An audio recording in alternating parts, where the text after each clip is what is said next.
everyone, and welcome back to my channel. So today I have an exciting video for you guys. I have decided to make another Funko Pop figure.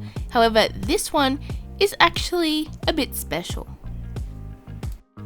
This pop figure is actually being made for a commission, and that basically means somebody is paying me to make this pop figure, and I am going to send this pop figure off to them, and it's actually their design.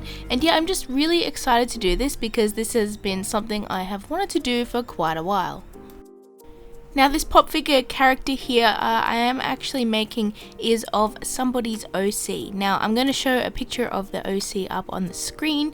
But yeah, this is the adorable little OC. And as you can see, I have made a bit of a reference sketch. Now, I did that in Procreate on my iPad. And that was just so that I had a good reference to go off of that I could keep looking at while I am sculpting this little creature. Now, as always, I'm starting off with one of these DIY Funko bases. These are great because it adds a bit of a foundation for me to work off of. And the clay I'm using is my Fimo polymer clay. Now, I do get a lot of questions about which clays I prefer to use, and I prefer to use Fimo because it is very similar to Sculpt. If anyone's heard of that, that's probably the more popular brand. But yeah, I use Fimo because that's what is available to me, and it's always worked pretty well. Now, this Pop Funko that I am making today, the design is a little bit more complex compared to previous ones that I have made. Yes, it does have pupils on its eyes, and it does have a mouth. And I know a lot of people are going to comment saying pop figures don't have mouths, pop figures don't have eyes like that. When actually there are quite a lot of Pop Funkos, official licensed ones, that do sort of break this mold and look a bit different. Now, those are mainly the animation ones, but I find that there are a lot of exceptions to this rule. And now the biggest exception to this rule is that someone is paying me to make it this way, so I'm obviously going to add things that they want. And they wanted eyes like this, and they also wanted a mouth, so of course I'm going to add that. Now, the sculpture process for this little guy is actually pretty similar to all of my other Pop Funkos. Now, I did use this reference here to heavily influence what I sculpted because I had worked with my client to basically design this guy, and I used this reference and I sort of sent it back and forth, and I got their opinion, and they obviously added changes and stuff. And once they were happy with this final design, I went in and I finally started to sculpt it. Now, I started off with the little tufts of fur on the sides of this little guy's head. I couldn't get them exactly the same because I was sort of using the ears on the Funko as a sort of foundation, and I really would have preferred if I had the sort of tufts of fur sort of pointing back a little bit more. But I was pretty happy with the results of that, and then I started on the ears. Now, for the ears, I actually did have a bit of aluminium foil on the inside of the ears, and this is mainly because I really didn't want to have them solid clay because that would make it really heavy, and also it probably wouldn't have cooked properly through. Yeah, so I prefer to add bits of tin foil around where I think it needs to be a little bit more hollow. For the hair between the little guy's ears and also on the back of his head, I basically rolled out a long sort of snake-shaped piece of clay and then cut it into lots of little strips. Now, I used these and I sort of rolled them around a bit so that it had a bit more of a pointed tip, and I used these as little sort of locks of hair. Now, I tried to get it to look a lot like the reference, and I think I'm pretty happy with the results and how close it looks. But yeah, I added them and I sort of layered them in a way where it would sort of build up the shape and add a really nice look to it. I also used this effect on the ears because the character here has sort of very fuzzy fur inside of his ears, and I really wanted to sort of capture that, so I'm pretty happy with it. Now, one of these guys' ears is actually pointing straight up, and the other one is sort of flopping over a little bit, almost like a rabbit. And I really wanted to try and capture that, so of course I had to sort of experiment with different shapes And yeah, I'm pretty happy with the results of how I got those ears to look. They look pretty good to me. So here is me showing off doing the hair on the back of his head, and I really love the look of how I got that. I had some of the locks of hair sort of pointing out a little bit because that's what the character had, and that's what I wanted to sort of capture, and I'm quite happy with it. I think it looks pretty cute. Now I really wanted the feet to have this sort of look that the character had, but there were some parts that I just couldn't get exactly like the character.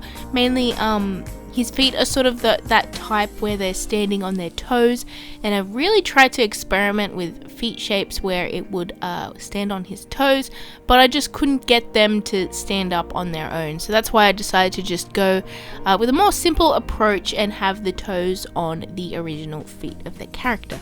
I'm glad I tested that out first because I really didn't want to chop those legs off and then do that for nothing. So that's why I tested that first. But yeah, I'm pretty happy with how I got the toes to look and the overall shape and look of the character's body. Now was the time to bake the clay as per the directions on the packet of this polymer clay. Yes, it is safe for the pop figure, and as long as you follow the directions properly, it won't melt. Don't worry about that. I baked it at about 110 degrees Celsius for 20 minutes 2 times.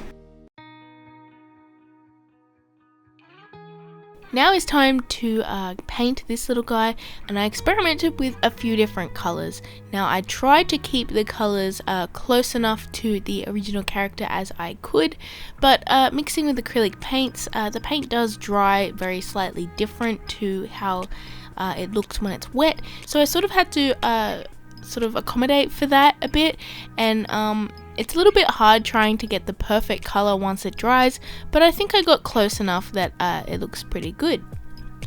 So I sort of went with a sort of a browny tanny yellow color, but I made sure to mix a little bit of purple into that so that it wasn't so saturated, and I'm pretty happy with that.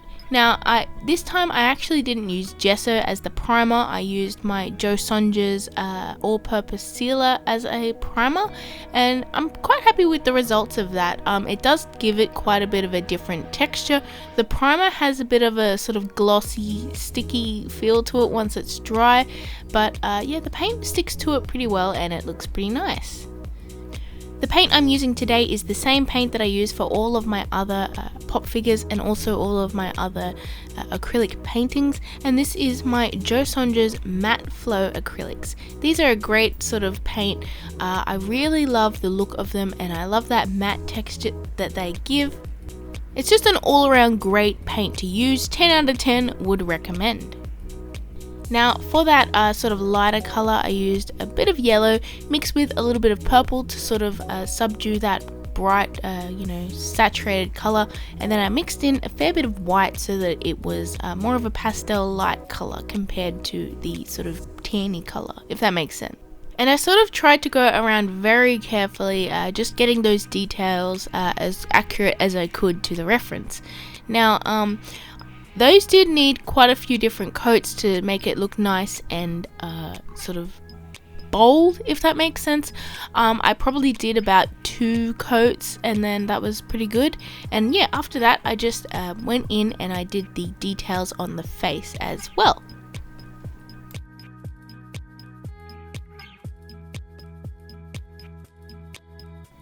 There was a few other colors that I had to use for this as well, and that was a sort of more tan brown color, which was on the tips of the ears, as well as a nice sort of rich red color, which is the color of this little guy's hair, and also the paw pads on his hands and feet. I tried my best to give it a nice even coat of each color and try my best not to get any paint where it shouldn't be. Now this is quite a bit more detailed than my usual other pop figures, and some of the details, meaning mostly the eyes, were quite a bit smaller than the usual stuff that I paint, but I just went really slowly and tried my best to get it to look really nice. So after the tips of the ears, which I did in that sort of nice brown color, which I sort of mixed a bit of purple in as well, trying to make sure it wasn't too saturated. And yeah, after that I went in with the red on this guy's hair. Now after that I went in with the red for this guy's hair, and I actually had to do a few different coats for this hair part, and that's mainly because I couldn't get the color exactly perfect.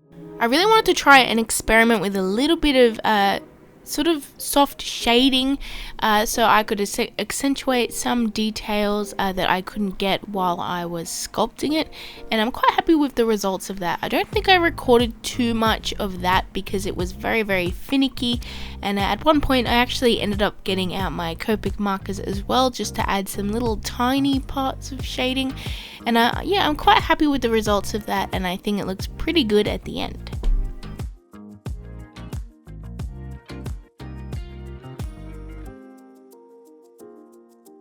Now for the really fine sort of dark details on this little guy, I actually decided to get out my watercolor pencil.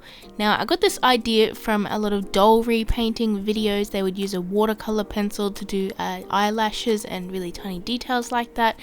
And I really love this because it is so convenient to do, and it's a lot more easier to sort of control than a tiny paintbrush. So I really recommend this because it works pretty well.